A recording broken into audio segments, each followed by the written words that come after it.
নামি দামি রেস্টুরেন্টের চিকেনের রোলকেও হার মানাবে এই রেসিপিটা। একদম সহজ পদ্ধতিতে ঘরে থাকা সামান্য উপকরণ দিয়ে কিন্তু আমি এই রেসিপিটা তৈরি করে নিয়েছি। হ্যালো বন্ধুরা, একাজ ডায়েরিতে সবাইকে স্বাগতম। যারা আমার চ্যানেলে নতুন আছো প্লিজ চ্যানেলটা সাবস্ক্রাইব করে পাশে থাকা বেল আইকনে ক্লিক করে দিও, তাহলে যখনই নতুন নতুন ভিডিও আপলোড দেবো সবার আগে পৌঁছে যাবে তোমাদের কাছে। ভিডিওতে একটা লাইক দিতে ভুলো না, যদি আঙ্গুলে ব্যথা না হয়।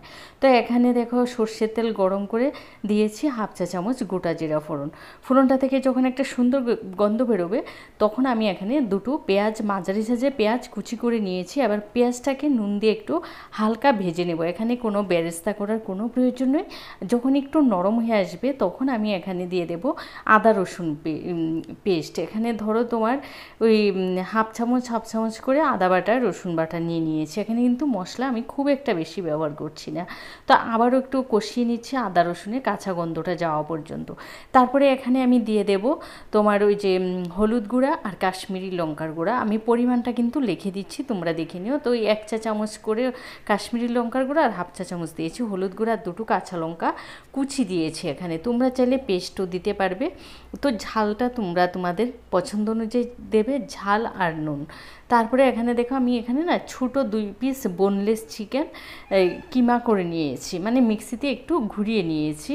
তো বেশি না, হালকা ধরো একবার একটু ঘুরিয়ে অফ করে দিয়েছি। আর দুটো মাঝারি সাইজের আলু সেদ্ধ করে আমি হাতে একটু ম্যাশ করে নিয়েছি। এবারে এগুলোকে দিয়ে 3 মিনিট কষিয়ে নেব।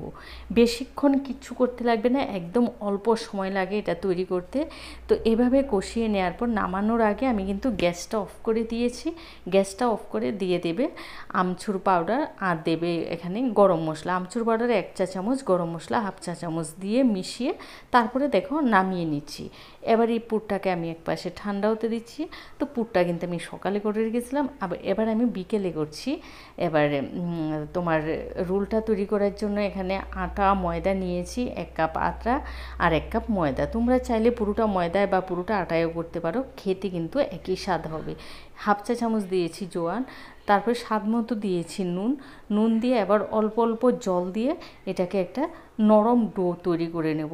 এখানে কিন্তু ময়ান দেওয়ার কোনো প্রয়োজন নেই। তো দেখো এভাবে অল্প অল্প জল দিয়ে কিন্তু আমি মেখে নিচ্ছি। তো আমার কিন্তু মাখাটা পুরোপুরি হয়ে গেছে, দেখতে পাচ্ছ একদম নরম একটা ডো তৈরি করে নিয়েছি। এবার এখান থেকে না আমি লেচি কেটে নেব। তো আমি 6টা লেচি করেছি, কিন্তু হয়েছে আমার 7টা। লেচিগুলো একটু বড় হয়ে গেছিলো বলে আমি আর একটু ছোটো ছোটো করে 7টা করে নিয়েছি। করে নিয়ে আবার একটা রুটির মতো বেলে নিচ্ছি। এখানে যে পারফেক্ট গোল হতে হবে কোনো প্রয়োজন নেই। তো কারণ আমি পারি না বলে আমি বলে দিয়েছি, সত্যি কথা আমারটা পারফেক্ট গোল হয় না তাই। তো এখানে ওই যে চিকেনের পুরটা দিয়ে তারপরে সাইডে না একটু জল দিয়ে দিয়েছি যাতে আটকে যায় রোল করার পরে। এভাবে পিৎজা কাটা দিয়ে কেটে দিচ্ছি, তোমরা চাইলে ছুরি দিয়েও কেটে নিতে পারো। তো আমার পিৎজা কাটাটা দিয়ে সহজ হয়।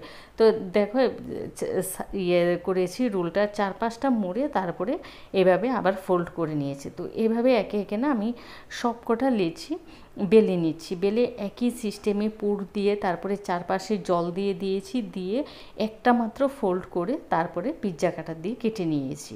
আর ওই যে বললাম আমার পিৎজা কাটাটা সুবিধা হয়, তাই তোমাদের কাছে না থাকলে তোমরা ছুরি, খুন্তি, হাতা যা খুশি তা দিয়ে কিন্তু কেটে নিতে পারো।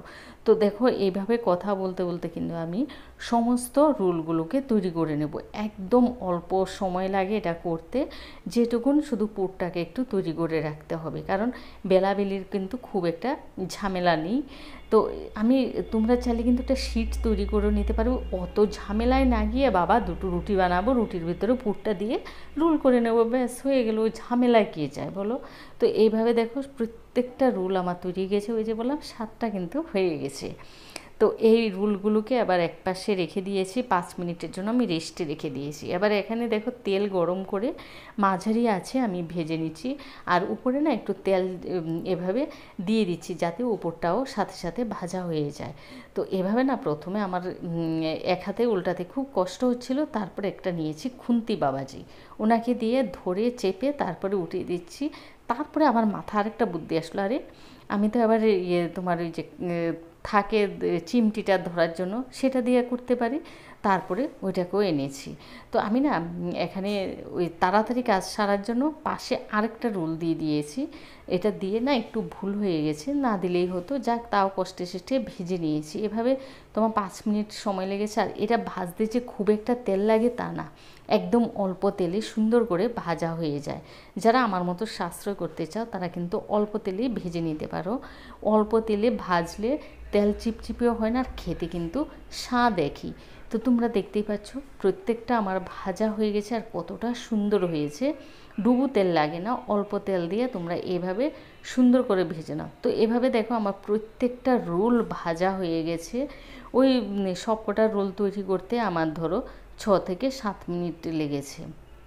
সমস্ত রোলগুলো আমি তোমাদের সাথে দেখালাম, কতটা সুন্দর আর লোভনীয় হয়েছে, খেতে কিন্তু অসাধারণ হয়েছে। ভিডিওটা ভালো লাগলে লাইক কমেন্ট শেয়ার করতে ভুলো না। ভালো থেকো, সুস্থ থেকো, আবারও দেখবো নতুন ভিডিওটা।